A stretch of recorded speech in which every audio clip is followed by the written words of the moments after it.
Hello friends, welcome to लक्ष्य IT solutions. Last session में हमने ये जाना था कि ट्रांसलेटर किसे कहते हैं और ट्रांसलेटर कितने तरह के होते हैं। लास्ट सेशन के वीडियो का लिंक आपको डिस्क्रिप्शन में मिल जाएगा। अगर आपने लास्ट सेशन के वीडियो को ना देखा हो तो डिस्क्रिप्शन में दिए गए लिंक को फॉलो करके आप लास्ट सेशन के वीडियो को देख सकते हो। अपने आज के इस सेशन में हम ये जानेंगे कि सोर्स कोड और ऑब्जेक्ट कोड में क्या डिफरेंस होता है। फ्रेंड्स, आप ये तो जानते हैं कि यूज़र जब भी कंप्यूटर को इंस्ट्रक्शन देता है तो वो हाई लेवल लैंग्वेज में ही कंप्यूटर को इंस्ट्रक्शन देता है। तो हाई लेवल लैंग्वेज में यूज़र के द्वारा दिया गया इंस्ट्रक्शन सोर्स कोड कहलाता है। सोर्स कोड को सोर्स फाइल या सोर्स प्रोग्राम भी बोला जाता है। इसे अनट्रांसलेटेड कोड भी कह सकते हैं क्योंकि ये मशीन लैंग्वेज में नहीं होता है और यूज़र के द्वारा दिया गया इंस्ट्रक्शन जो कि हाई लेवल लैंग्वेज में है वो कंप्यूटर को बताता है कि एक्चुअल में किस तरह का ऑपरेशन परफॉर्म कराना है। तो हम ये भी बोल सकते हैं कि सोर्स प्रोग्राम सॉफ्टवेयर के इंस्ट्रक्शंस को कंटेन करता है और सोर्स कोड हमेशा प्रोग्रामर्स के द्वारा लिखा गया कोड होता है। सोर्स कोड को हमें मशीन कोड में ट्रांसलेट करना पड़ता है with the help of translator, क्योंकि कंप्यूटर सोर्स कोड को डायरेक्टली नहीं समझ सकता है because source code high level language में लिखा गया होता है। सोर्स कोड का एक्सटेंशन इस बात पर डिपेंड करता है कि आपने अपना प्रोग्राम किस लैंग्वेज पर लिखा है। सी लैंग्वेज पर लिखा है या जावा लैंग्वेज पर लिखा है या पाइथन लैंग्वेज पर लिखा है। अलग अलग तरह के लैंग्वेजेस के एक्सटेंशन अलग अलग होते हैं।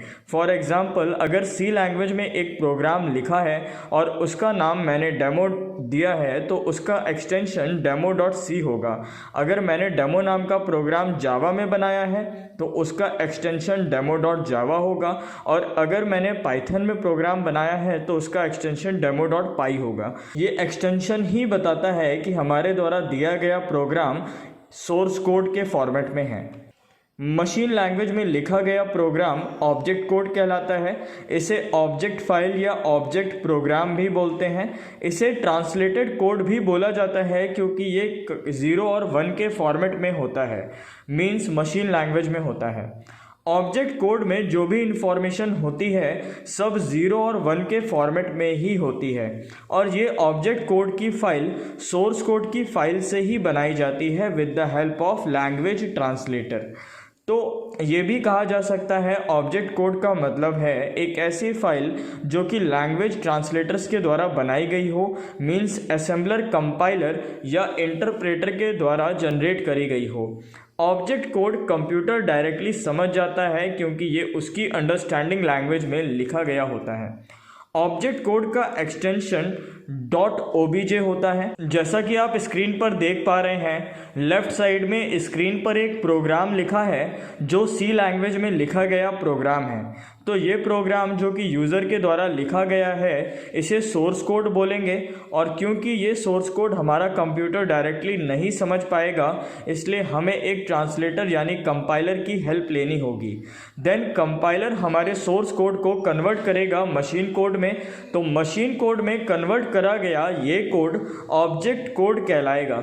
एक एग्जांपल से और समझ सकते हैं। फॉर एग्जांपल, मैंने सोर्स कोड को test.c नाम दिया है, तो जब कंपाइलर ने इसे मशीन कोड में कन्वर्ट करा होगा तब इसका एक्सटेंशन चेंज हो करके test.obj बन जाएगा। तो फ्रेंड्स, अपने आज के इस सेशन में हमने ये जाना कि सोर्स कोड और ऑब्जेक्ट कोड किसे कहते हैं, दोनों में डिफरेंस क्या होता है। अपने कमेंट्स, अपने व्यूज़ और अपनी क्वेरी कमेंट बॉक्स में ज़रूर टाइप करिएगा और अगर आपको किसी तरह का कोई डाउट हो तो आप हमें ईमेल भी कर सकते हैं। हमारी ईमेल आईडी डिस्क्रिप्शन में दी गई है और रेगुलर हमारे वीडियो के अपडेट्स के लिए सब्सक्राइब करें हमारे यूट्यूब चैनल लक्ष्य आईटी सॉल्यूशंस को और वीडियोज़ को सबसे पहले पाने के लिए बेल आइकन क्लिक करना मत भूलिएगा। Thank you very much.